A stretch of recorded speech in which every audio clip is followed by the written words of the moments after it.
Welcome to the Membership Guys podcast. Kick-ass advice and tips for membership site owners. What's up, everyone? Welcome to the Membership Guys podcast. I'm your host, Mike Morrison, and this is a very, very special episode. Episode number 200. We've hit the double centennial, and to celebrate, we're doing something a little bit different. I am joined by the other half of the Membership Guys. She would say the better half. That joke just isn't going to get old, is it? Is it already Not when old? It's true. Miss Callie Willows, of course. She is here to help me celebrate, or to help us celebrate. So we thought a great way to celebrate such a massive, massive milestone for us would be to open the floor to you guys, to give you guys the opportunity to ask us anything you wanted. Now, I know a lot of you are members at MemberSite Academy. You know that every couple of weeks we do a live Q&A and we help you out with any questions you've got about your membership and stuff like that. But this episode is really just allowing you to ask us stuff, about our business, whether it's random questions, whether it's questions about our membership, our journey so far. I think we've got a couple of questions which are more broadly about memberships, but we've had some great questions in from you guys that we're very much looking forward to answering. Yeah, it's going to be fun. It is. It is. This is my fun voice. This is your fun voice. Yeah, we like talking about ourselves. We like sharing our journey, and we know that a lot of you guys, particularly the feedback we get in the membership, is you like hearing about where we've come from and how MemberSite Academy's evolved, how we got into it, all that sort of stuff. So, yeah, we've got some interesting questions in, which, yeah, we'll get to a little bit later. You know, we want to keep some of the dafter ones so a little later. But we're going to start off with a question from Catherine Watkin, who is one of the Academy members. Hello, I'm an existing member and I'm really curious. I would love to know how many members you have currently inside the MemberSite Academy, and how long you've been running, how long you've been going as a membership. Thank you so much. Bye-bye. All right, we're starting off. I thought it was good to start off with this one because it gives us a bit of context for everything else that's talking about. Straight and to the point. There's no messing around with Catherine. How many members do we have at membersiteacademy.com and how long have we been running? Yeah, well, over the last 3 years, 8 months, in fact, almost 3 years, 8 months to the day that we're recording this. Give or take a day, depending on whether you were on our super secret special waiting list or not, where you got in a little bit earlier. 3 years, 8 months. Yeah, we've been running for, and we've had over 3,000 members join the Academy in that time, and we're currently, again, at the time... It's closer to about 4,000, right? Now, probably, yeah. And then, but currently, at the time of recording, we're at 2,167 active members. Yes, and this is where we quickly check our email to make sure like somebody hasn't paused their membership or we haven't had someone new joining as we're saying that sentence. It would be ironic if that would happen. But yes, as of time recording, 2,167 active members that have graced us with their presence, who've stuck with us, and who are in there in the Academy doing awesome things. And we love these guys. I was going to say, we love each and every one of them. We do, especially you. Especially you, dear listener, who, of course, is an Academy member, right? Because why wouldn't you be?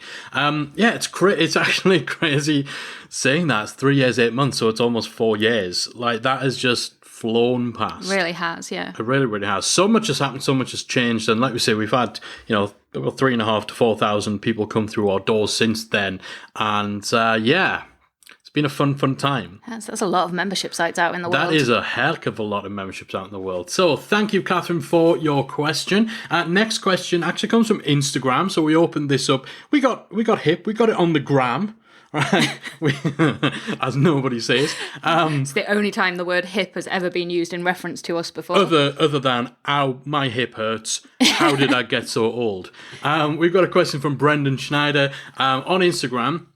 Brendan wants to know, if we could go back in time to the beginning of MemberSite Academy, what would we do differently? Oh. See, this is a tricky one because on the one hand, I'm kind of like, well, nothing actually. It's all been good. But actually, the main thing I would change is reconsider the name. Yeah, and the brand, because it feels a bit weird talking about this because we don't tend to discuss this much because, we've been blessed for so many amazing things to have happened within our business. It almost feels a little nitpicky to be looking at stuff like this, but we've never been 100% happy with the brand for Member Site Academy.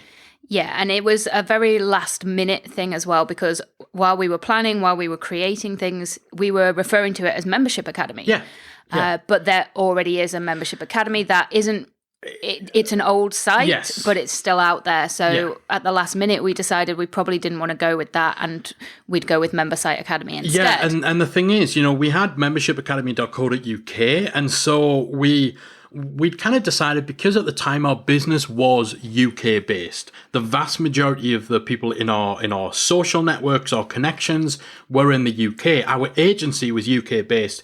We had a little specialist sub branch of our agency, which was kind of the precursor to what we do today, that was called membersites.co.uk. So we already had that member site instead of membership, and the UK element was obviously a factor in there as well. So we had membershipacademy.co.uk, and we'd made our peace with that being the domain. But after a lot of kind of soul searching, a lot of discussion, we figured that it was going to be a limiting thing for us. It was always that limiting belief, limiting approach to kind of think, well, it's okay if we just stick to the UK crowd, then Membership Academy it is. So because we already had membersites.co.uk, and we'd been blogging there, and obviously that was where the waitlist was. That was where the waitlist was. I have a vague recollection of our Facebook group, and I tried to see if I could find this, whether we'd use like Member Site Mastermind instead of membership. So we'd had more uses of the word member site instead of membership to help justify and make that decision. We've never loved it. Every time we see that logo and we see member site and not membership, it just needles at us a little bit. So, obviously it hasn't impeded us.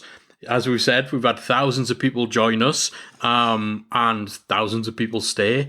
It hasn't hindered us, but now we are blessed to be in a position where we've got a real successful business. We've got a lot of the stuff that was top of our list of priorities to address in making the Academy the number one product for membership site owners in the world, the number one community. Now that we've kind of got a lot of that stuff solidified and taken care of, it almost highlights the little things we're not as happy about a little bit more. So the name of the brand, we've had discussions with the guy who's got Membership Academy, despite the fact it's a real antiquated site. I think he still gets kind of enough of a trickle of traffic from it for him to not want to give the domain up. Certainly not for a reasonable price anyway. So yeah, I think the thing is to go back and change the name. It's not like we could change it to Membership Academy, and it's not like going with membershipacademy.co.uk would have been the way to go. So it's a weird one to say we do it differently, because it hasn't hurt us. It hasn't stopped us from, building a 7-figure membership business. It's not like the other options would have been better, but in an ideal world, we'd go back and we'd probably just come at it from a totally different angle. So that's something that we would do differently, not because it's caused an issue or because it was a mistake. It would just be, I don't know, the fact that we're nearly 4 years on and it's still like, it still bugs us a little bit, because people get the name wrong. Yeah, people get the name wrong. They expect it to be Membership Academy. Yeah, so they'll search for Membership Academy. And, if you Google Membership Academy, we still come up there anyway. So, it doesn't hurt us in that way. But, we'll see people call it, Membership Site Academy, the Membership Guys Academy, Membership Guys Site Academy. We saw someone call it the Marketing Academy the other day, which... I don't know where that came from. No, I have no idea where that came from. But yeah. So that's definitely one thing. Another thing I would do is I would get into video. Yeah, I would get over my fear of being on camera a lot sooner. Yeah, so when we very first started out, we decided that in terms of kind of, we knew content marketing was going to be a big part of what we do, and that comes from seeing how effective it is in our experience of working with clients. And we were going to blog, podcast, and put out video. And we blogged, and we podcast, and we didn't really get the video stuff going. We put some out, but they were like tech tutorials. This served us well, but we didn't get consistent with video. It fell by the wayside pretty much at the point at which we'd realized podcasting was a lot more effective than we'd anticipated it being. We kind of, we almost went all in, where Callie was all in on the blogging because she loves writing, and I was all in on the podcast, and neither of us were really enthusiastic about video. And it's always been kind of on the list to allocate some time and resources to. And it always gets kicked down the road. That is going to change. I was going to say, keep your eyes open. Yes, keep your eyes open, because that is going to change. And a big part of the reason that is going to change is the third thing that I would do differently. And that is I would get on camera in other aspects of what we do a lot sooner. So Callie actually mentioned there that one of the reasons we didn't get into video as much was just not having the comfort level of being on camera. Yeah, and I think me more than you especially, I'm not a fan of cameras in any way, shape, or form. Yeah, and I'd done video marketing before it was cool. So, I'm slightly more egotistical, so I was more comfortable on camera. But, for a year and a half, 2 years, we when we did the live Q&As in the academy, we would have a graphic on screen, so you'd hear our voice but you wouldn't see us. We didn't even have a welcome video or photo for a long time. We didn't even have photos. We didn't have photos. We had the when someone joined the academy, we had that picture of a dog. Yes, a dog holding a champagne glass. Oh, no, right? that was for the accelerator. It was a dog on a welcome mat. A dog on a welcome mat was our welcome thing, instead of, seeing us. And we got over that. Some of that is because, we made some lifestyle changes, and we both, committed ourselves to getting a little more comfortable in ourselves to be on video. But a big part of it was just to hell with it. Let's just do it. Let's just get over ourselves. Let's just get on camera. And so we got some photos sorted. We started going on camera for our live Q&As. We recorded on-camera videos when we revamped the membership roadmap. We recorded a welcome video where, quite rightly, you see me and Callie as the first people you see when you join, thanking you for joining and all that. And the response was massively positive. Our live Q&As are so much better. I love it. I love our live Q&As. It's so much fun. We're on camera for the whole thing, and just even seeing little things in the chat from people kind of when I've answered a question and they're like, yeah, you can tell what Mike really thinks by the expression on his face. Or they'll see me smirking as Callie's reading the question out, and it just improves that connection. And I think it's made us feel more comfortable in our relationship with our members and our audience. Yeah, definitely. And I think from my point of view, a large part of why we didn't do that in the first place, just to finish this off, was also when we first started the academy, it wasn't really about us. Yeah. It was about the topic and helping people with the topic. And people came to that not because of us. If you see what I mean, we weren't the focal point. We weren't attempting to be, were we? We weren't attempting to be visible. Our strategy was just to be ridiculously useful in our content. Yeah, it wasn't us being the focus and the reason people join, essentially. And then, that's still the case. Our main focus is still always just making sure the content we put out is awesome. Yeah. But more and more people do join because they want help from us specifically and connection with us. Yeah, I think we went too far in the other direction, and we're like, okay, let's focus on making the content. If we have a choice between somebody consuming a piece of content from us and thinking, oh wow, Mike and Callie are such amazing people, they're such great people, we love those guys. If we have a choice between that and someone being like, oh wow, that was just so useful, that content that helped me solve my problem. If we could only do one of two, Obviously, we want to choose the latter. There's plenty of people out there where their entire business is predicated on this whole cult of personality thing, and where their whole marketing, their whole strategy is based around convincing you of how great a person they are.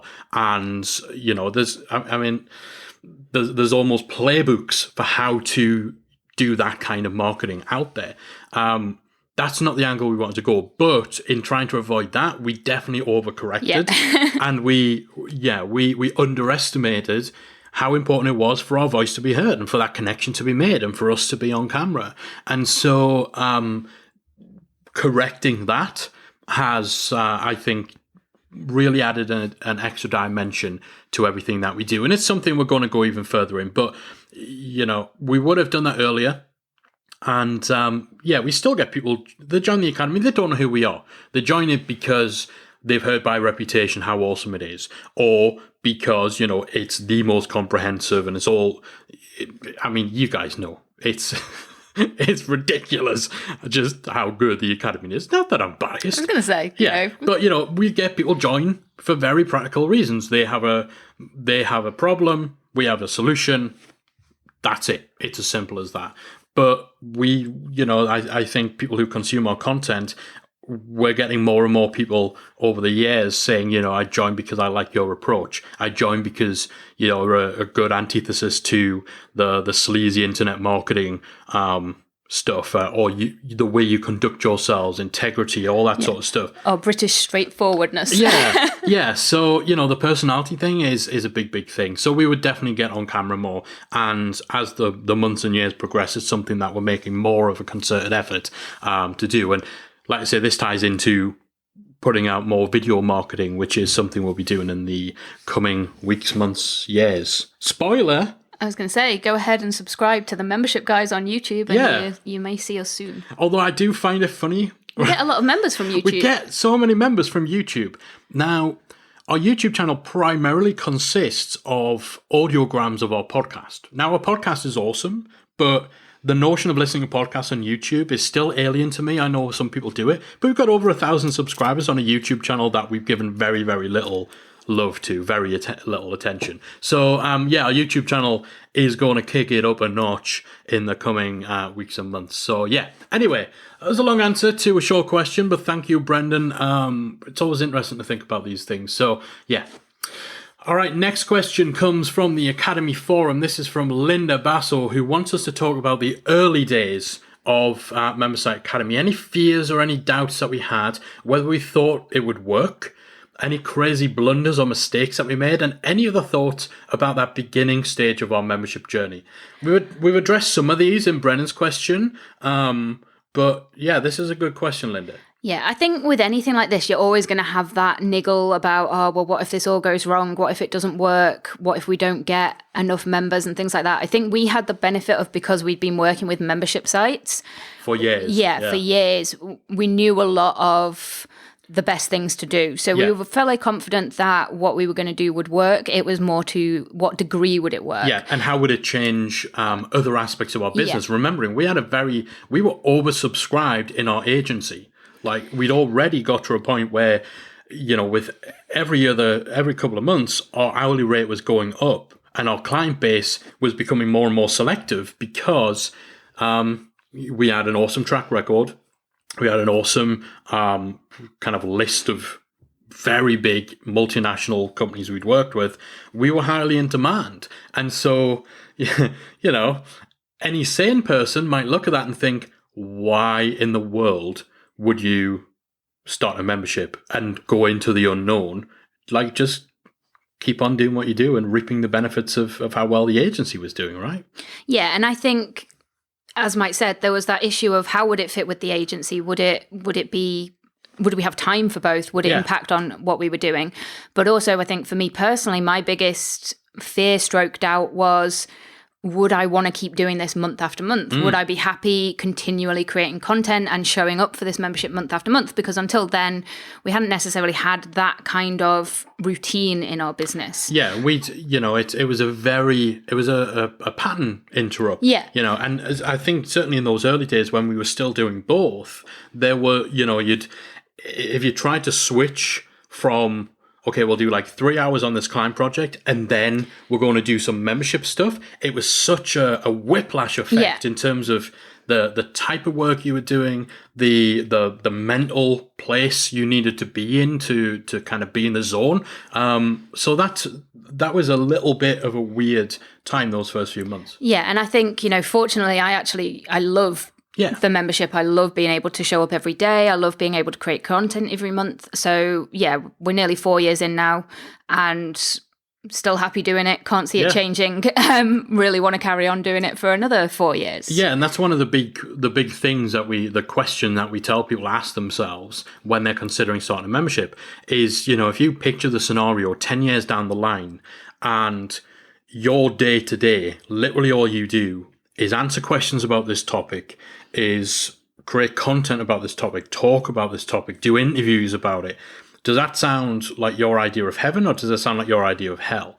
And we already had the sense that, this sounds like it could be really cool. But, if it sounds like something you would absolutely hate doing, and you're still early in the journey, then it doesn't bode well. But yeah, for us, I'd be happy doing this until we drop. Yeah. Like, what's the exit plan? I love it. Yeah, just the membership is it's what I our love. life. We eat, sleep, live and breathe this stuff. So yeah, I mean, again, going back to those early days, fears and doubts in particular, there was that unknown. There was that fear of rocking the boat. We'd worked long and hard to get our business to where it was. And it was it was at the peak. Like the reason why we started the membership was because we were at the peak of our business. And as a result, we were able to help fewer people. And so the catalyst for it was we were finding more and more. We were having to say to people, if they sent us a question or something, we were having to say to people, listen, we literally just cannot help you. We either didn't have the time, or it just wasn't fair to clients who were paying us, tens of thousands of dollars. It just wasn't fair to them if we sat down and spent, 45 minutes reviewing someone's whole strategy document. Because people would send us like 10-page strategy plans for their membership and ask for our feedback for free. And, we just couldn't do it. And we were finding more and more we were having to turn people away. So, what we wanted to do was find something like Memberside Academy where we could say, listen, we can't help you, but actually these guys over there, go see them. They'll take care of you. That's the place to go if you want to learn how to do this, if you want answers to your questions. And there just wasn't anything. There were some people out there with overpriced, overhyped courses that, we just did not feel comfortable recommending because we knew that it was BS, right? We knew that it was real schlocky, sleazy, rip-off stuff. There was some blog posts out there, but at the time, the only people really talking about memberships would be someone who maybe, they'd have a blog about like blogging or online marketing, and then maybe once every 6 months they'd write something about memberships. So it was really a huge risk. This is all to say, the thing that led us into the memberships was because we were being so successful in the agency, and that's a very, very scary thing.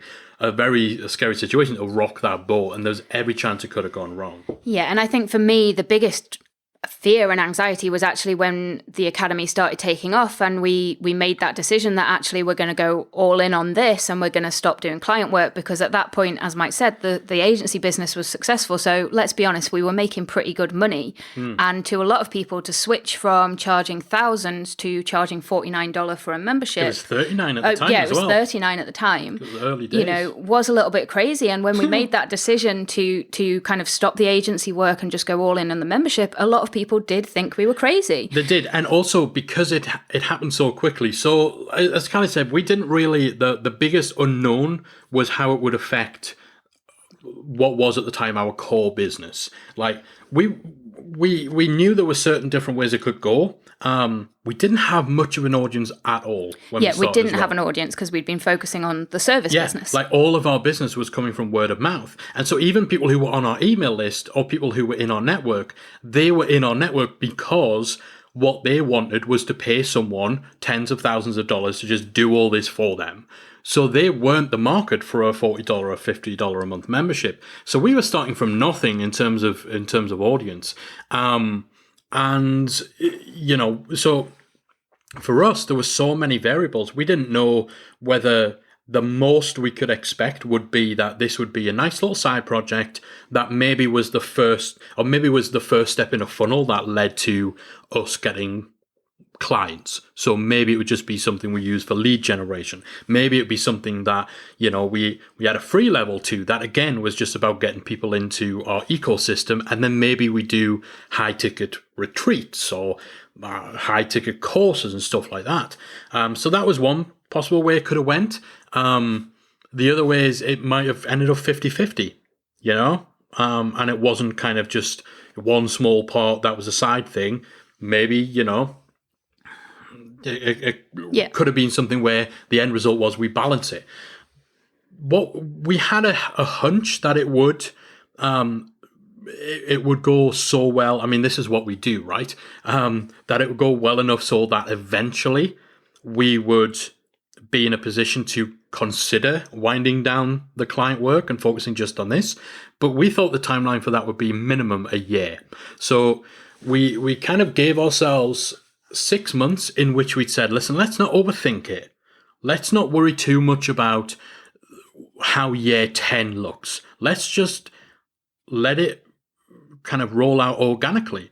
Let's see where the momentum takes us. Let's see what feedback there is. Let's see, you know, how much we enjoy it. And so I suppose the most ambitious thing that we'd had in mind was we'd get to 6 months, everything would be going great, and then we'd have that conversation. Okay, so how do we transition away? And we'd start that process where we kind of say, okay, so let's plan out the next year to start gradually moving away from client work.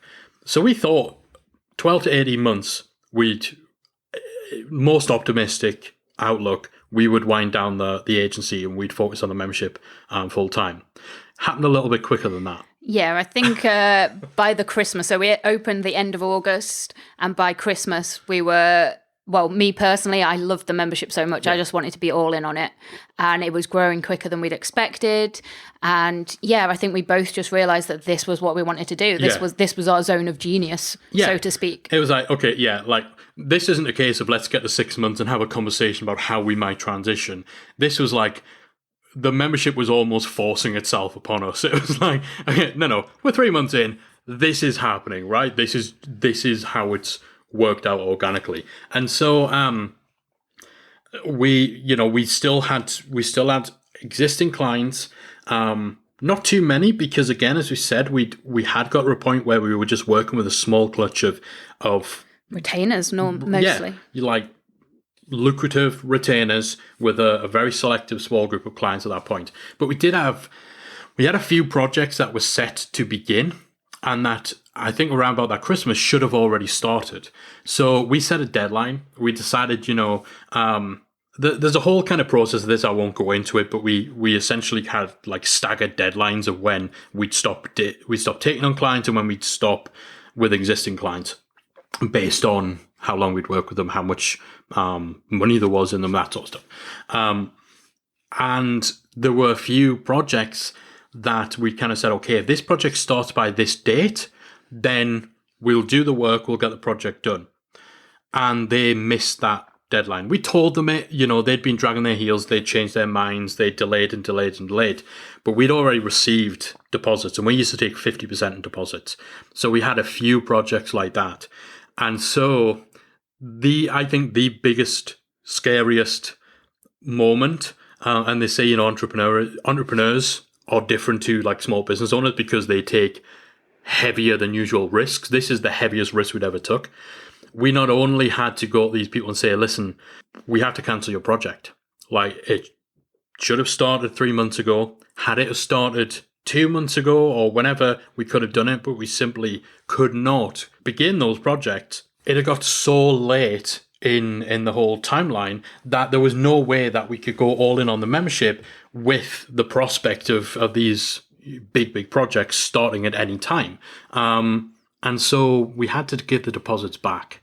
So not only did we have to kind of cross off a potential big injection of cash that would have happened if those projects had continued and we completed them, we also had to hand back about $50,000 or $60,000 in deposits we'd already received. And the membership was doing well. It wasn't doing well enough to make it so that wasn't a real squeaky bum moment. Squeaky bum moment. anyone who's a football fan in the UK will get that reference. I think anybody will, but yeah. Listen, it could have been much worse, but I don't want to make this an explicit rated episode. So we had to give them money that we'd already had on the balance sheet. That was ours, you know. A portion of which had obviously been spent just in the month-to-month operations of the business. That was scary because there was still a large unknown. It still could have taken a turn for the worst. We weren't taking anything for granted, but we also knew if we didn't do this, if we allowed ourselves to be pushed back and pushed back and pushed back. And don't get me wrong, this wasn't a case of we'd agreed it would start, February 1st and then February 10th. We're like, nope, you missed it. Like, this is months past schedule that they'd agreed to and they understood we need to start on this date. So that was scary, but it worked out. All right. I think was anything else about the early days? No, I think that was it for me. Yeah. We did a series of 3 podcast episodes back to back right at the beginning. I'm going to link to these in the show notes. If you head to themembershipguys.com/200, so that's 200, I'll link you to those podcast episodes. They largely detail a massive tech hiccup we had at the last moment. I won't go into it on this episode, otherwise it's going to end up a very long one. It's going to be long anyway, but it's a special episode, so take it. But head on over to themembershipguys.com/200 and if you want to dig deeper into those early stages. And those episodes were recorded right after the launch. So that is real early stage as it was happening kind of stuff. Because we had a major tech meltdown at the last minute, and that caused a few issues. So check that out. Anyway, thank you for that question, Linda. We're going to have a quick reprieve with a question from the one and only Mr. Mark Asquith from Rebel Base Media. He asked on Facebook, what video game would you make into a movie? Why? And who would star in it? Well, sadly enough, Mark, this is a conversation Mike and I have had probably far more frequently than most normal people do. And you know what? I actually think Mark has asked this probably because he knows we would have had this conversation. Exactly. It's like whether people have a zombie apocalypse plan or not, which obviously we do. That's what people do. You go to a supermarket, you go to a mall, and you start looking around and weighing up whether or not this would be an appropriate hiding place during a zombie apocalypse, right? Yeah. So so it's one of those conversations you have to have. Yeah. So obviously, for anybody who's not aware, Mike and I are both big gamers. Massive video game geeks, massive nerds. Yeah. I complete more than Mike does. Yeah, Callie has actually exceeded me. She's finishing games just left, right, and centre. I can't play very well. I die a lot, but I have fun doing it. She's bad and she plays on easy mode all the time. But so do you. More and more I am, actually. I'm getting too old to want challenges from my video games. I just want to complete them with minimal fuss. Anyway, so yes, Mark, we have had this conversation. Yeah, so the really obvious choice is God of War, the game from last year, which is probably one of the best games of the year. One of the best games of the decade, God of War on PlayStation. Yeah. And Triple H from WWE would have to be the star. Yes. Triple H playing, is it Kratos? Yeah. Yeah, that's the character name. Triple H playing Kratos. If you want to know why, just Google Triple H God of War. The dude, not only identical. It's identical. He's got the big thick beard and the bald head. He's jacked, obviously, because he's a professional wrestler. He's getting older, so he's looking quite grizzled and stuff now. And also, he doesn't have a lot of dialogue in the game. He is a gruff, no-nonsense, brooding, quite quiet character. So you don't need someone who can act particularly well. And I think a lot of the times people who can't act well can get away with it if they don't have too much dialogue. Although, Triple H was in Blade 3 and he was okay. Anyway, and The Chaperone, So that is the movie God of War starring Triple H, or Paul Levesque, from World Wrestling Entertainment, and he will be playing Kratos. And why? Why not? It's an awesome story. It would translate well to a film, and it would work well, because we've already got Thor. People love Thor, and Thor's obviously from Norse mythology as well as from the comic books. And God of War. It would be a bit darker than Thor, it would be in fairness. a lot darker than Thor, but God of War deals with the version of the game from last year deals with. Is it Norse mythology that it deals with? I think so. But I think the series spans from like Norse mythology to Greek mythology, Roman mythology. So yeah, it's a lot of awesome stuff. So yes, thanks for the question, Mark. Nothing to do with memberships, but we did say anything goes. All right, next question comes from Instagram, and this question is: when are you guys going to have Chris Ducker back on the show? He's always my favourite. Callie, who does that question come from? That question, unsurprisingly, comes from the one and only Chris Ducker. All right. Do you know what? Chris has actually been on the show 3 times already. Like, those of you who listen to the podcast will know that we don't heavily feature interviews. We've maybe done 12, 15 in the last 200. Maybe a couple more, actually. But this isn't an interview podcast. Predominantly a one-man show. You don't count as an interview. I don't. You don't. And you don't let me on enough. Exactly. That's deliberate. I'm going to start a campaign. No, don't. You've got your own podcast. It's only because my fragile ego just can't take how much people love listening to you. Like, it makes me worry. It's like, you need to get Callie back on. Why? Why am I not good enough for you? Anyway, so yeah, Chris has been on more times than any other guest. I think we've had Janet Murray has been on twice. Chris has been on 3 times, and they are the only repeat guests, other than you, obviously. Technically, actually, Chris has been on 4, because when we hit our milestone 100th episode. Wow, that was like 100 episodes ago. When we hit our 100th episode, we got some sound bites from a few people in our community and a few like experts and thought leaders out there. And Chris was one of the sound bites. So he's been on 4 times. 4 times is enough. Well, he's got a lot of good stuff to share. He has. He's got a lot of good stuff to share. And you know what? We might have you on again sometime soon. But I think if we got Chris on again, like, it can't just be an interview, because I think once you've been on like 4 or 5 times, you've got a good case for trying to kind of like overthrow the podcast host. I think it's part of a larger campaign to try and usurp the.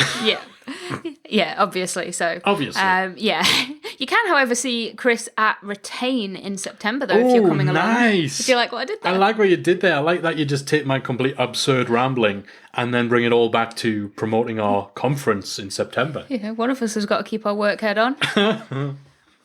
Yeah. So Chris is our closing keynote speaker at the Retain conference in September. So if you haven't got your tickets yet and you want to hear more from Chris Ducker, because he does have a lot of awesome stuff to share. He does. Then head over to retainlive.com to get your ticket today. Love that. And you know what? Chris is going to like what we did there. We take his completely ridiculous question and spin it into promo for retainlive.com. So, yeah. We might need to wait a few years before getting Chris back in the podcast, though. He's been on Behind the Membership, hasn't he? He hasn't, no. He hasn't. You told me not to.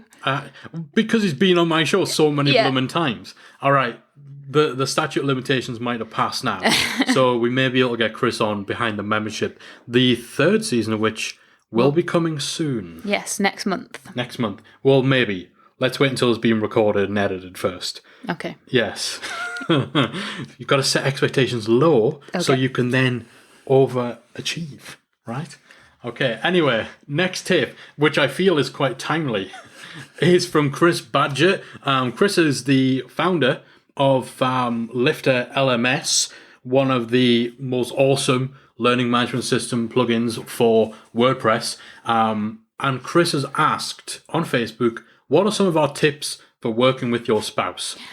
My biggest tip of all is separate offices. Separate offices. So, I love Mike and everything, but we work differently. We have different tastes in music the most of the time.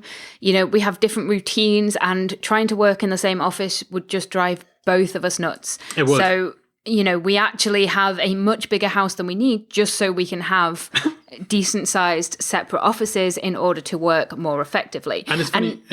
I will say this comes from hard experience, because when we first started living together, we had separate businesses, but we were both self-employed. In the same space, yeah, we worked in the same place, which was in our tiny living room on opposite couches. It was a converted garage that we were renting. So it was about the size of a traditional single car garage was the space we were sharing. About a third of it was taken up by the kitchen, and the other third was taken up by a sofa set that was too big because we didn't measure it. Because we didn't measure it. And so this is to give an idea of just how close the quarters were that we actually worked in.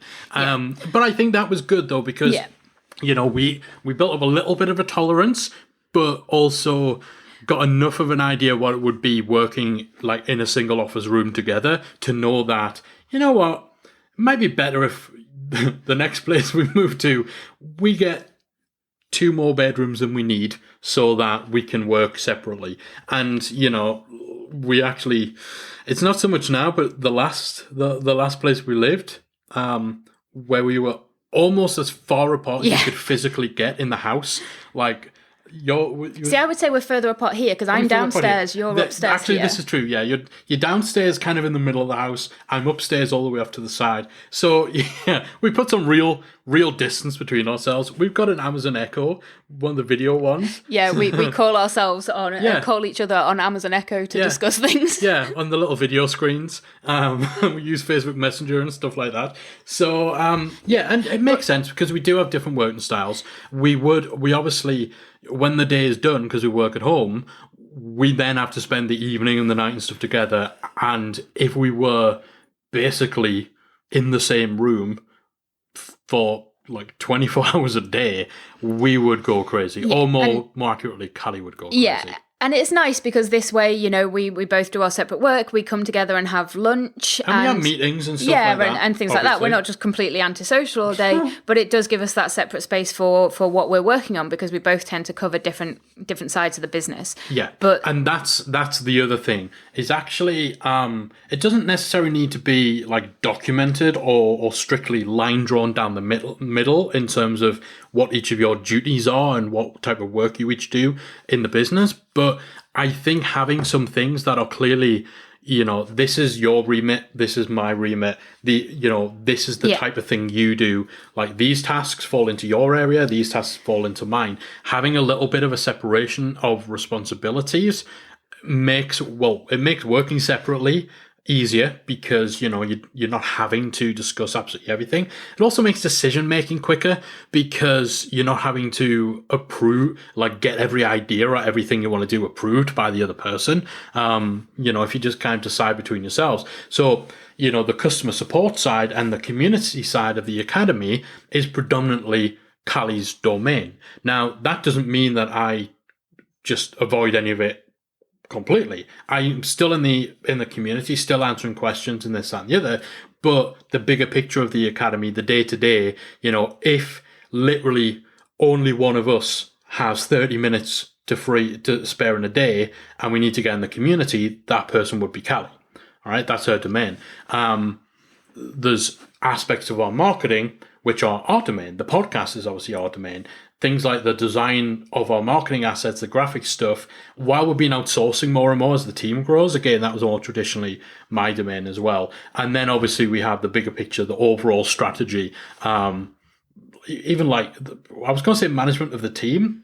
Management of the team was still kind of finding our feet in terms of, because there's certain things our team do for which Callie just has no part in the process, particularly with the podcast. But then there's other parts of what our team do where you have no part. I have no part. So that's still something, you find your feet, I think, with that thing, and and clear communication is key. Yeah. Like being able to actually voice things and say what you want to say. Yeah, and yeah, just being clear in what both of you want, what both of you are doing, and making sure that any issues are kind of hit head on. And you know what? I think something that I do see other people when they're talking about, working with a spouse, is this idea that, you have to have that hard boundary on talking about your business. So, when the whistle blows and it's 6 p.m. and you knock off work, then you don't take discussion of the business out to meals with you. You don't, if you're taking a holiday, don't talk about work. Do you know what? I think if you love your business and you love your work, I don't agree with that. Yeah, I think for us, and I will preface this by saying we do not have kids. Yeah, that is true. Yeah. So it is just the two of us and our very needy cat, which obviously makes a difference. The dynamic and that kind of family balance would probably be much different if we did have children. But for us, with just the two of us, we're very flexible we're flexible in our working anyway. If we're not in the mood one morning, we won't work.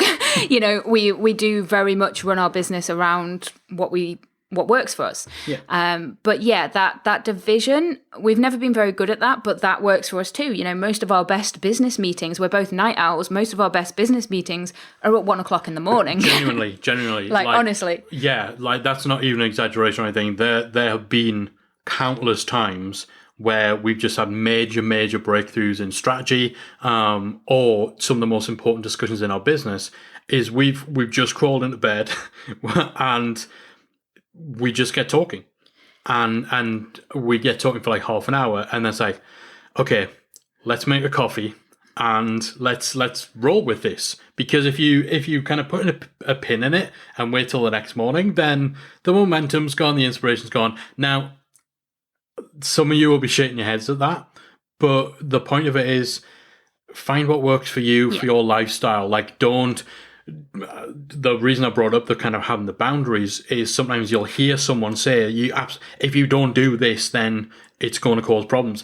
No, it's not. If you chat about if you chat about your business over dinner, then it's not going to cause issues. Yeah, and for us, again, it's different for everyone, but for us, we work best when we're in the zone and we're thinking on something. So as Mike said before, if we're both thinking of something, but it's like, well, it's Saturday, so we can't talk about that, then by the time Monday comes around, we've either lost that inspiration, that zone, or, it just leaves us frustrated. Yeah, so this is to say, it's okay to allow work to seep into personal. People get too worried about trying to get a work-life balance, and I think they get over anxious about it if you're working with a spouse or a family member or something like that.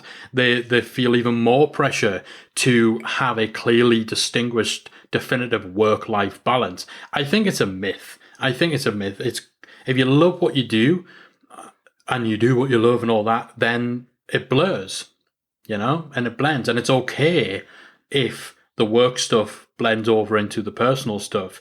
You don't have to have a rule that says no shop talk on weekends, no shop talk after dinner.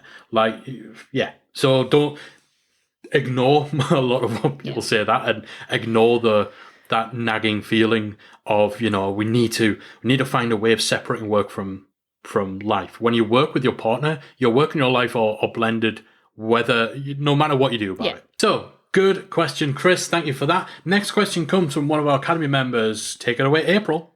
Hey, Mike and Callie, April here. So I have a question for you regarding adding things to your membership site after it's already been launched. So I'm hoping to tailor any new content that I add to my members to try to make sure I'm giving my current members a lot of value, but also getting new members based off of the value I'm adding by adding new resources.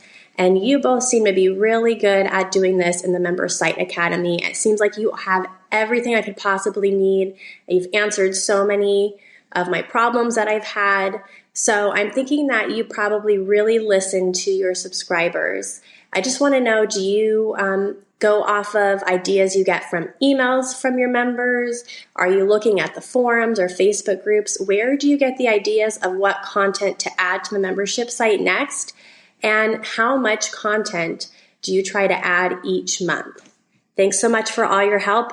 Love the Member Site Academy. So it's a good question. As we've said before, we talk to our members a lot. We survey members. We obviously every person who joins our site, we ask them what they're looking to achieve, what challenges they're having, what stage they're on in their journey and stuff like that. Again, we get this information as well from people who haven't joined our membership. What would make you more likely to join? What type of content are you looking for?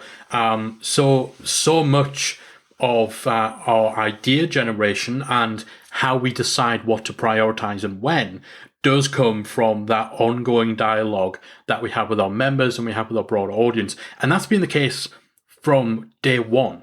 Yeah, it has. Like, so much of our plans, even in that first year, we started out with this plan of this was the content we were going to create in the first year of the membership.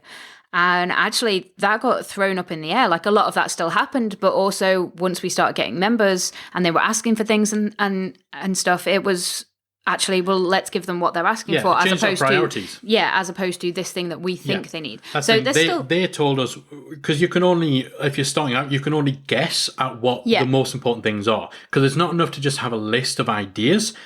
You need to then be able to prioritize which ideas get done first and when they get done. And that's usually where the wrinkles come. And that for us was, our members added more to that list that we either hadn't thought of or that we hadn't realized would be quite as important to quite as many people.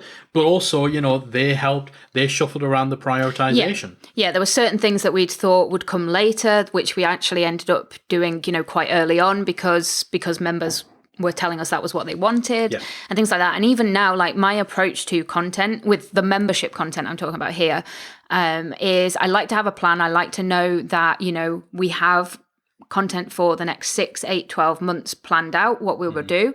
But I like to have flexibility in that plan as well, that if actually suddenly something comes up or members are asking for something else or there's a new topic that seems to take priority, we can be flexible with that plan and switch things around and add things in. Yeah, and that's the beautiful thing about memberships. Is one of our favorite thing about it is that nothing is written in pen. So, if we obviously, as Callie says, we plan out content, we batch produce content well in advance. But, if we've got a workshop scheduled for June that is on one topic, but then feedback from members or something happens in the industry that means those plans would change, and that would be more useful and beneficial to members to do something on a different topic for that slot.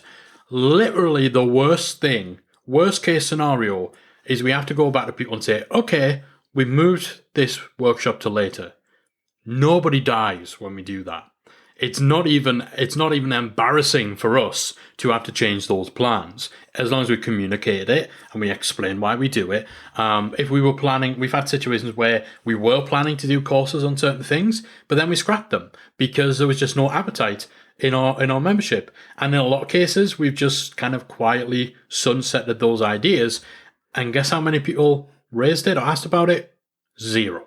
So memberships are just flexible by nature of the fact that they're continuously evolving product, which does make it a lot easier for us to have that long-term plan, as Callie's talking about, while maintaining a massive degree of flexibility, because you don't want to be chopping and changing your ideas and your plans every single week, but you're usually not going to have to. If you have to move the schedule around, if you have to delay a live Q&A or cancel one, or, have it where, there's less of a gap between them. Nobody pays attention to that level of detail. And if anyone's saying to you, well, normally you do your live Q&As on a Wednesday, you've just done it on a Thursday, what an outrage. You don't want those people in your membership anyway. So I know this is veering away from kind of what we're talking about, but this is to reinforce Callie's point about having that flexibility, and that flexibility allows us a lot more room to continue to respond to suggestions from members and what they're telling us is most important to them.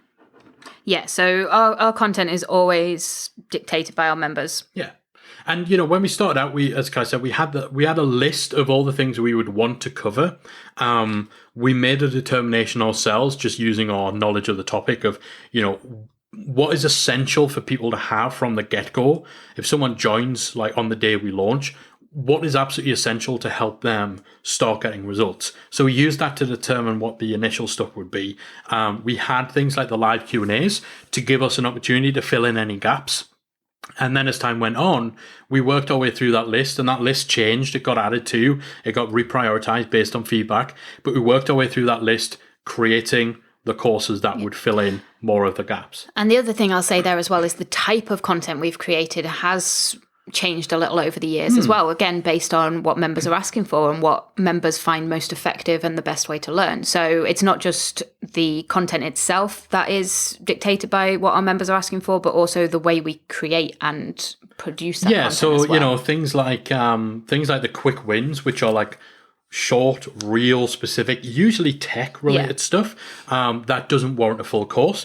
Like the idea to start doing them, that came solely from members, right? And, that's been some of our most popular content. The expert workshops, we'd kind of, I think we started doing those live, but then like now they're pre-recorded and stuff.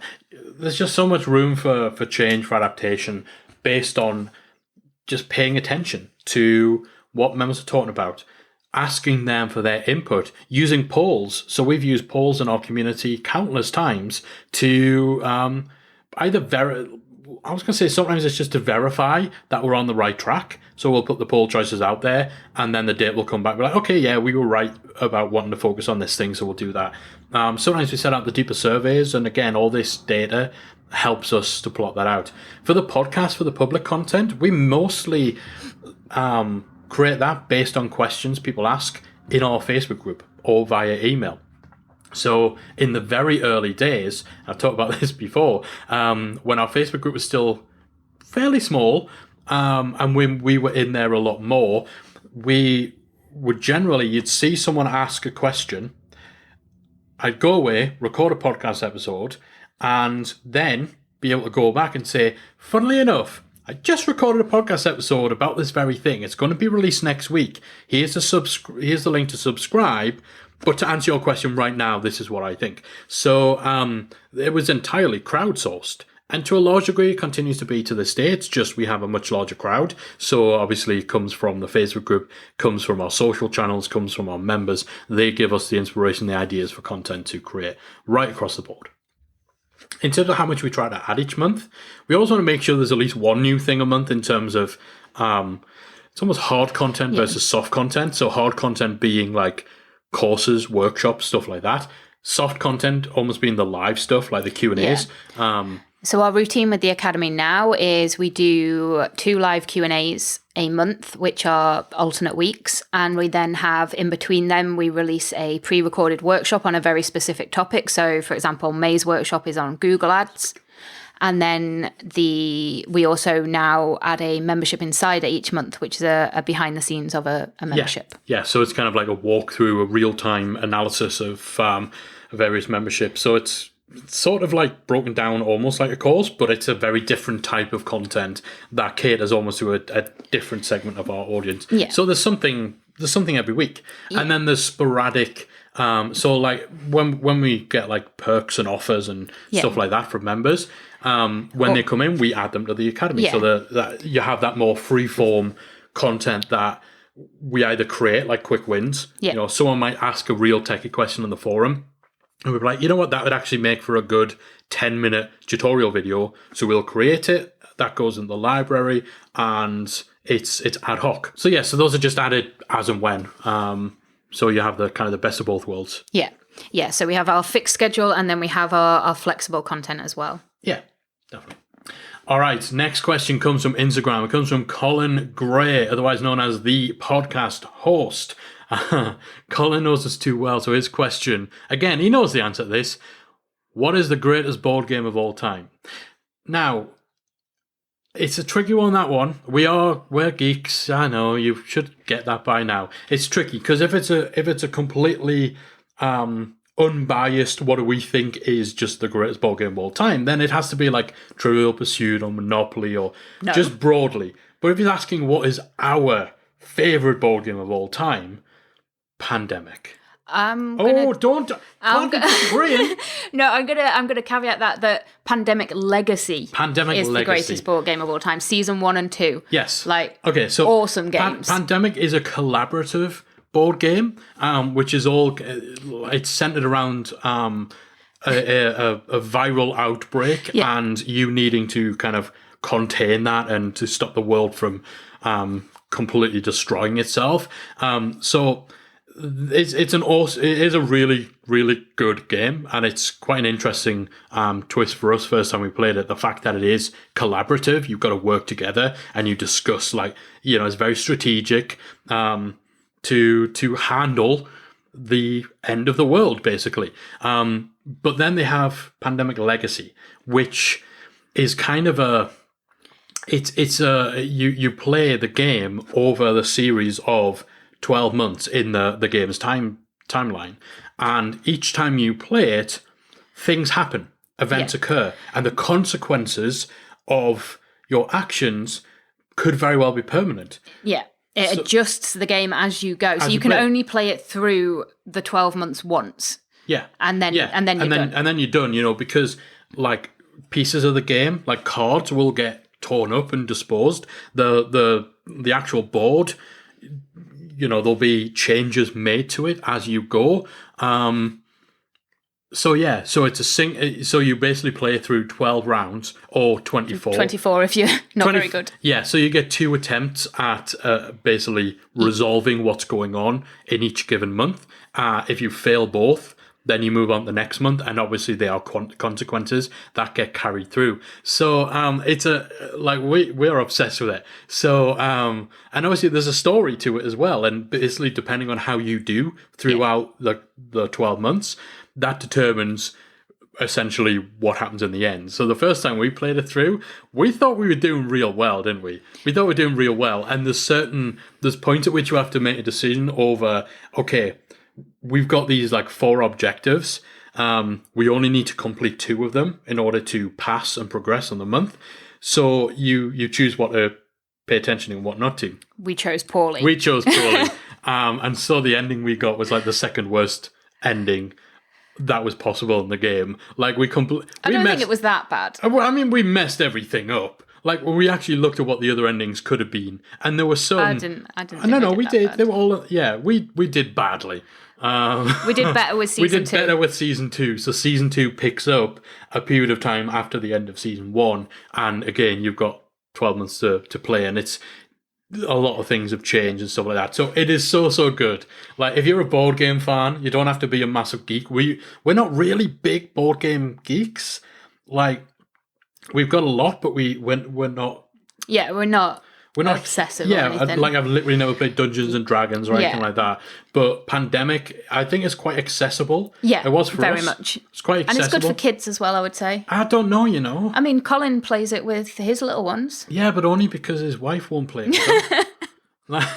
That might be a little too much personal info there, Colin. All right, so there we go. Our favourite board game of all time, Pandemic Legacy. Yeah, and I'm just going to say we mainly play collaborative board games because Mike gets very competitive. Mike gets extremely competitive. We actually we went through a period where you can get kind of mini board game versions of escape rooms, which I love. I love anything involving puzzles or anything with that kind of thing. I'm good at escape rooms, but we fell out, didn't we? Yeah, we did. I'm never playing an escape room game with Mike again. I'm never going to an actual escape room with Mike. Because, I don't blame you. Yeah, our relationship can withstand a lot, but I'm not sure that. If we go to an escape room together, I will not escape. It might just be a game, but you will make sure I don't escape. So yeah. All right. Thanks for that question, Colin. Next question comes from another one of our members. This is Carol Copeland-Thomas. Hi, Mike and Callie. This is Carol Copeland-Thomas in Boston. I am curious, based on your experience and those of the other members, about the ways to engage members more on the website. My model includes events, which tends to be the strong engagement factor in my membership campaign and platform. I'm now trying to get people to do more and become more engaged on my member website, particularly with my community forum. So any suggestions along those lines would be very helpful. Thank you so much. I'm enjoying the experience working with you and the other members. So there's a few kind of common things we always recommend people do. If you've got a forum or a Facebook group, we prefer forums for this stuff. Make sure you make it easy for people to introduce themselves, and make sure you part of your onboarding. So your new member experience is geared around getting people to introduce themselves to the community. Because once they've done that, once they've kind of ticked that off and they've taken that first step in the community, it becomes a lot easier for them to dive into other discussions. And sometimes it just takes like one or two extra people in a conversation for it to really take light. And of course, if your community becomes known as a place where there's good conversation, there's good back and forth, where questions are answered, where people are given stuff to think about, then people are more likely to make it part of their day-to-day habit. Also, don't overlook the importance of low-hanging fruit, so off-topic discussions. I use this example all of the time, and it's very relevant given that we're in the middle of Game of Thrones fever right now. But it's so much easier if you have an off-topic section of your forum, so much easier for someone to contribute with their opinion on the latest episode of Game of Thrones than it is to weigh in with their perspective on a real serious topic in your industry. And again, it's just about getting people to take that first step, and whether it's to introduce themselves, whether it's to comment on something just not on topic, not serious, just getting over that first hurdle of making a post, making a response, introducing themselves, making their voice heard in your community. That can be all it takes to get the ball rolling on them becoming more active, and as a result visiting your site more, contributing more, and participating more. Yeah, and I would say that consistency is also key. So you want to make sure that you are regularly in touch with your members about the community as well. So you'll know I'm a big advocate for a weekly email, which kind of rounds up some of your best community discussions and things like that. And that's a great way of getting people into the habit of checking into your community. Mm-hmm. And, we have members who say that, they love that Saturday email because it reminds them to actually go check out, post their own questions, answer, connect with people and things like that. Because you're curating the best discussions in your forum for them. So that's added convenience for them. They don't have to check in every day and see, is there anything, I want to reply to? You're going to them once a week with this roundup and saying, this is the best content, and it makes it easier for them to jump in. And it's that consistent reminder that it's there as well, because we can forget. Yeah. And we've had members who've been a member for a year and never posted in the community, and then they do because actually they've been reading that email, they remember the community's there, and now's the right time for them to actually post something, and they feel comfortable doing so because they've seen those previous posts as well. Yeah, and I think find ways as well of making the community an integral part of the member experience, as opposed to just another section of your website to visit. So if you've got courses, if you've got workshops and training, then beneath every piece of content you could have a little call to action button which says, do you have a question about this content? Click here to ask, and that takes them into the community. So in that sense, you're bridging the content and the community aspect by making the community an integral part of consuming that content. Further discussion, any additional questions, show an maybe one of your training is to get people to complete an exercise. Again, use your community as the place where they then post their results, rather than it just being a totally separate part of your site. Yeah, and I think you need to be persistent as well. You can't get downhearted if you're not getting the engagement you want straight away, especially in the early days of your membership. You need to keep showing up, and then your members will start doing so. So you need to just, as again, be consistent in your posting in the community as well. Yeah. And sooner or later you reach a tipping point where actually more of the community activity becomes your members rather than you. Yeah, and that's, if you find yourself in the very early days of your community, thinking, the only conversation that happens in here happens when I started or when I reply, you're not doing something wrong. It's just as Callie says, you need to be that catalyst. It all starts with you. If you're not showing up in your community, why would anybody else? You've kind of got to lead that charge. And as Callie said, you will then get to a point where it tips and where you one day log into your community to answer all the questions and you actually look and say, there's nothing for me to answer because members have helped each other out here. And that happens. The other thing to do as well, what Callie mentions not getting downhearted, is to make sure that you have realistic expectations about the level of engagement that you get. There's something called the 99-1 rule. And this relates to community engagement. And it broadly, it's a kind of, as with all these things, it's a rule of thumb, but it broadly states that only about 1% of your members will be heavily active power users. So these are the guys who are coming into your community several times a day. They are starting discussions as well as replying to them. They are rabid super fans. They're your 1%. The other 9% will be regular active users. So maybe they'll log in once or twice a week. They'll not always contribute, but when they do, they're more likely to reply to discussions rather than start them. But they're engaged, they're active, they are a part of your community, they're visible, you'll know them by name. The other 90% are either lurkers, and these are people who will log into your community sometimes multiple times a day, but they'll very rarely, if ever, respond or start a conversation.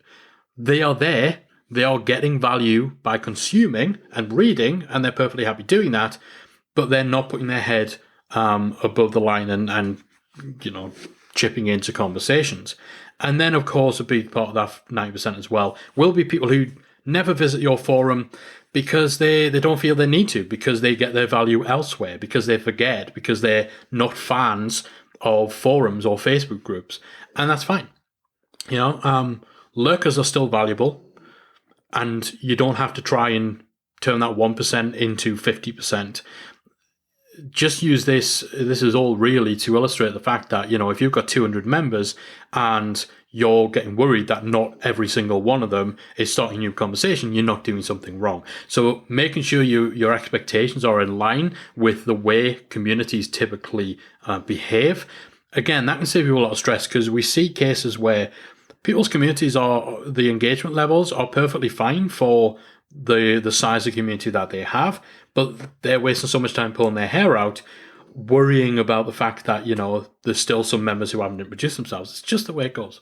Yeah, and my final tip on this, although I feel like this is a topic we could cover for ages, is actually get to know your members. So pay attention to what members are posting, what they're working on, what they're doing, and then connect them with other members. So this is one of my favorite things to do in the Academy community. If you have ever posted in the Academy community, I know who you are, I know what you're working on, I know questions you've asked and things that you've tried. And so if somebody else comes into the community and is like, hey, this is what I'm wanting to do, what suggestions you have, I can then tag other members that I know have had this issue or have done something awesome in that space or are working on a similar site to connect those members together. And helping to connect members together so also helps to inspire that discussion between your members rather than it all being about you. Definitely. And actually it all being about you, that final tip I'm going to offer is give conversations a little bit of breathing room sometimes. You don't always have to be in there immediately answering every question, because what will happen if people are joining the membership because they view you as an expert, a thought leader, an authority, if you answer their questions right away, they're not going to care about what comes after, because a lot of times you are seen as the definitive voice, the final word, the final answer. So if you're rushing to answer absolutely every single question, then you make it so that nobody else is going to reply, because you've delivered the final word, delivered the final verdict, and that's what the poster wants, and you've delivered on that. You haven't left a bit of breathing space to allow other people to make contributions and potentially more valuable contributions. So, it may be counterintuitive, but sometimes you see something in your community that you could answer definitively straight away. Sometimes you have to walk away from it and deliberately leave it for a period of hours to give other people an opportunity to jump in, to give conversation a chance to flourish. Otherwise, you can end up suffocating the discussion in your community, and it's a downward spiral from there, because then your community just becomes a place to ask you questions, and no one else will feel that they are empowered in any way to speak up. Yeah. All right. We could definitely do a whole episode. In fact, we have done whole episodes on this. But yeah, hopefully this is useful for you guys. And then our final question to close out the show comes from Adam on Instagram at @millionpoundmission. Adam wants to know, is our membership, membersiteacademy.com, always the gateway to other things that we offer to our audience? The answer is no. So the membership is the main thing, but it's not the only thing that we do. It's the core, it's the heart of our business. But, you know, we've got our conference in September, retainlive.com in the UK. We have a book, Member Machine. We occasionally do workshops and mastermind days. We've done several of these in San Diego. We've done them in London. We have, for a period of time, ran Membership Accelerator, which was kind of a group coaching program. That's currently kind of on hiatus. But, you know, we've run that for over a year. So while, you know, the membership is the main thing that we offer, and it shall always be the core product we promote, it's not the gateway to everything. So when we, you know, you can go to Amazon and buy our book, just search for Member Machine. You don't have to be a member to get that. You don't have to be a member to come to retainlive.com. No, I don't even just call it its name. I always say the web address. But you don't have to be a member to come to our conference. You didn't even have to be a member to be in Membership Accelerator. But members get priority. Yes. Members get preferential. I nearly can't say that word. Members get preferential. Members get priority. Members get it cheaper. Members get it earlier. So it's not the only way to access the other stuff we offer, but it's the best way. So with our conference, if you're a member, the ticket is cheaper. Our members get their ticket. Is it £100 discounted? Yeah, if you're a member of the Academy, then the ticket for our conference is £100 cheaper. Also, our Academy members were the first ones tickets were sold to before public ticket sales opened. With the Accelerator, which was a small group coaching, the first time we opened it, we had a limited amount of spots. We had 2 groups of 8. We opened it to members first, and we sold out all the spots. So we had the intention, it would go to members first, we'd give members 2 weeks to sign up for it, after which it would then open up to the public. We sold out all the spots just to our members during those 2 weeks, and as a result, we didn't open it to the public. Again, workshops, mastermind days, our members always get first dibs, so they get offered the chance to buy, attend, whatever, anything else that we're doing before it opens to the public. They will always get a cheaper price because that's just how it is. That's the reward for being a member. So it's not a gateway, but it is the best way, because our membership is where we deliver ridiculous value. It's where we want you to be. And, you know, they're always top of our list in terms of who will get preferential treatment, who we'll invite first, who gets the best price, the best deals. Members will always get the best deal available on absolutely anything that we do. Yeah, the membership and our members in particular are the heart of everything for us. So yeah, it's not the only way, but it is the best way. If you're going to engage with us on any other level, come. I mean, I keep saying this, people, like, tickets for Retain are £100 cheaper if you're a member. Membership's $49 a month. It's a no-brainer, right? Right? And that's deliberate. And we show both prices on the sales page. So, you know, if you look at that, think, okay, well, do I pay full price? Or do I pay less than the amount that I will save and join the Academy as well? And then obviously once they come to the Academy, they'll realize they have found nirvana for membership owners, and they're going to stick around, and, you know, they're going to benefit from earlier, cheaper, preferential stuff and anything else we do.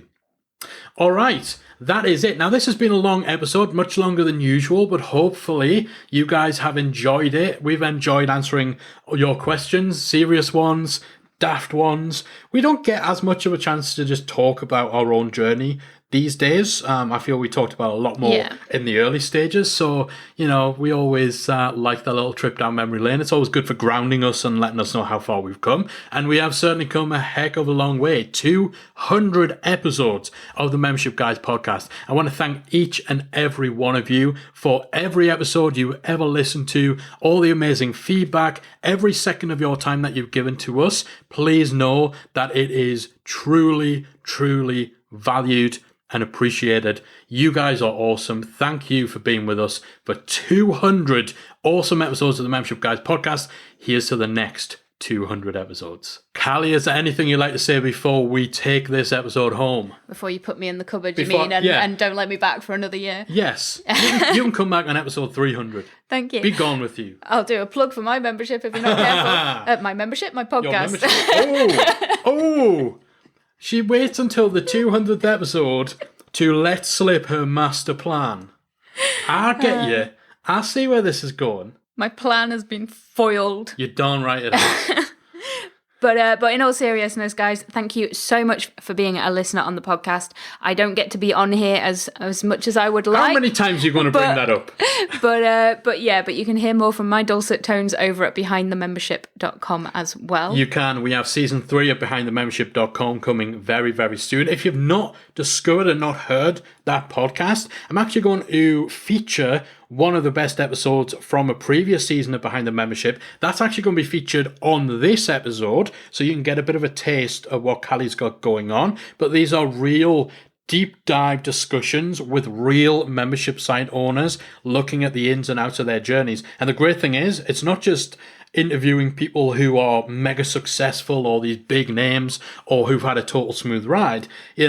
Quite often these conversations, they go a lot into failure, right? And stuff that hasn't worked. They're quite raw and vulnerable. Yeah. We cover the whole gamut of exactly how somebody's gone from idea to launch with their membership and all the twists and turns along the way, and what they're doing now and what's working for them. Yeah, real people, real memberships, real stories. Okay, that's enough of a plug for your podcast. Back to the Membership Guys podcast.